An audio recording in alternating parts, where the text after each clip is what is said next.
नमस्कार बंधुरा रसनालये आपनादेर सबाइके स्वागत। आमार आजकेर रेसिपि हलो ओल चिंगड़ी।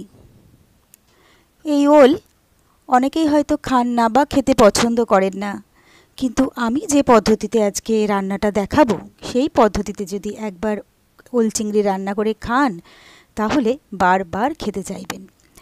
তো এই ওল চিংড়ি বানানোর জন্য প্রথমেই আমি নিয়ে নিয়েছি ওল, যেটা আমি ছোট ছোট করে চৌকো করে কেটে ভালো করে ধুয়ে পরিষ্কার করে নিয়েছি।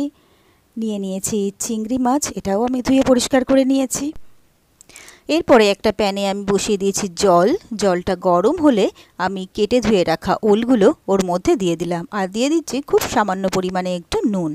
এবারে ওলটা আর নুন ভালোভাবে মিশিয়ে নিয়ে আমি এটাকে একটু সেদ্ধ করে নেব, সের জন্য একটু ঢাকা দিয়ে দিলাম। তো কিছুক্ষণ পরে ঢাকনাটা খুলে নিচ্ছি, আমি নেড়েচেড়ে দেখে নিচ্ছি ওলটা আমার সেদ্ধ হয়েছে কিনা। হ্যাঁ, ওলটা মোটামুটি সেদ্ধ হয়ে গেছে, খুব একদম কিন্তু বেশি সেদ্ধ ওলটা করব না, তাহলে রান্না করতে গেলে অসুবিধে হবে। তো এবারে আমি কড়াতে দিয়ে দিলাম সর্ষের তেল। তেলটা গরম হয়ে গেলে আমি চিংড়ি মাছগুলো দিয়ে দিলাম, দিয়ে দিচ্ছি একটু নুন, আর দিয়ে দিচ্ছি অল্প হলুদ। এবারে নুন আর হলুদটা আমি চিংড়ি মাছের মধ্যে ভালো করে মিশিয়ে নেব। এরপরে চিংড়ি মাছটাকে ভেজে নেব।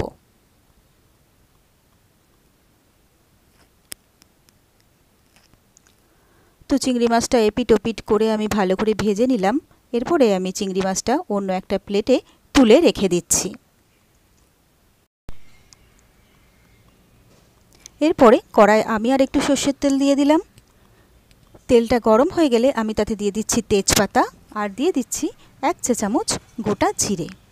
এবারে জিরে আর তেজপাতাটা আমি 10 থেকে 15 সেকেন্ডের জন্য একটু ফ্রাই করে নেব। তো এর থেকে বেশ একটা সুন্দর গন্ধ বেরোচ্ছে। এবারে আমি সেদ্ধ করা ওলগুলো এর মধ্যে দিয়ে দিলাম, আর দিয়ে দিচ্ছি খুব সামান্য পরিমাণে হলুদ। এবারে হলুদটা ভালোভাবে মিশিয়ে নিয়ে আমি ওলটাকে ভালো করে ভেজে নেব।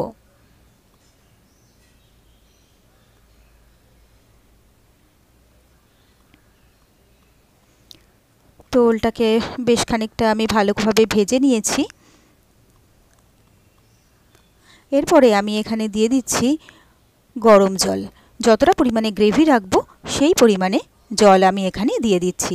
আর ওল রান্না করতে গেলে সবসময় কিন্তু গরম জল ব্যবহার করা দরকার। এরপরে আমি দিয়ে দিচ্ছি স্বাদ মতো নুন, আর দিয়ে দিচ্ছি 1/2 চা চামচ হলুদ, আর দিয়ে দিচ্ছি 1/2 চা চামচ কাশ্মীরি লাল লঙ্কার গুঁড়ো। এবারে সবটাকে ভালোভাবে আমি মিশিয়ে নিচ্ছি। এবারে ভেজে রাখা চিংড়ি মাছগুলো আমি এর মধ্যে দিয়ে দিলাম। চিংড়ি মাছটাও ভালোভাবে আমি মিশিয়ে নিচ্ছি। এরপরে 1 থেকে 1.5 মিনিটের জন্য এটা একটু আমি ফুটে উঠতে সময় দেব। তো তরকারিটা আমার ফুটে উঠেছে। এবারে আমি এখানে দিয়ে দেবো ভাজা মশলা।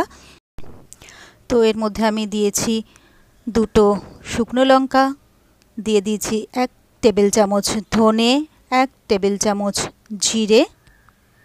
এগুলো আমি সবটাকে ভালো করে ড্রাই রোস্ট করে নিয়েছিলাম।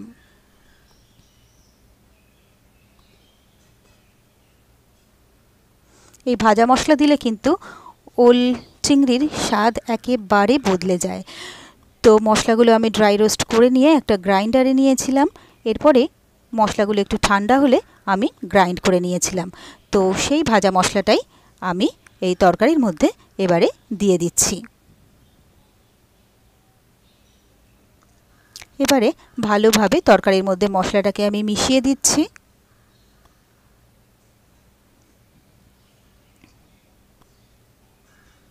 এরপরে আমি এটা একটু ঢাকা দিয়ে দেবো অল্প কিছুক্ষণের জন্য, ওলটাকে আরও একটু সেদ্ধ হওয়ার জন্য। তো অল্পক্ষণ পরে আমি ঢাকনাটা খুলে নিলাম। যেহেতু গরম জল দেওয়া ছিল সেই জন্য আমার ওলটা সেদ্ধ হতে আরও বেশি সময় লাগেনি। তো আমি কিন্তু ওলটা কেটে দেখলাম একদম মাখনের মতো গলে গেছে। এবারে আমি এখানে খুব সামান্য পরিমাণে একটু চিনি দিয়ে দিচ্ছি। আপনারা আপনাদের পছন্দ মতো চিনি দেবেন, আর যদি চিনি না খান তাহলে নাও দিতে পারেন। তো ভালোভাবে নেড়েচেড়ে নিয়ে আমি আরও 1 থেকে 1.5 মিনিটের জন্য ওল চিংড়িটা রান্না হতে দেব।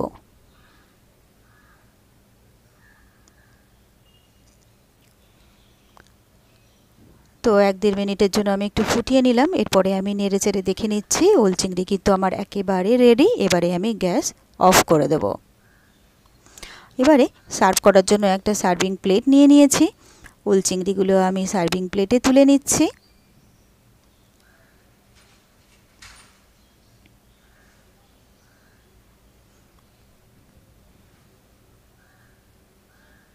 এবারে আমি এটা সার্ভ করে দিলাম। তো ব্যাস তৈরি হয়ে গেল আমার খুব সহজে খুব ঝটপট ওল চিংড়ি। আর এই রেসিপিটা যদি আপনাদের ভালো লেগে থাকে তাহলে আপনারাও বাড়িতে একবার ট্রাই করবেন বন্ধুরা। আশা করি আপনাদেরও ভীষণ ভালো লাগবে।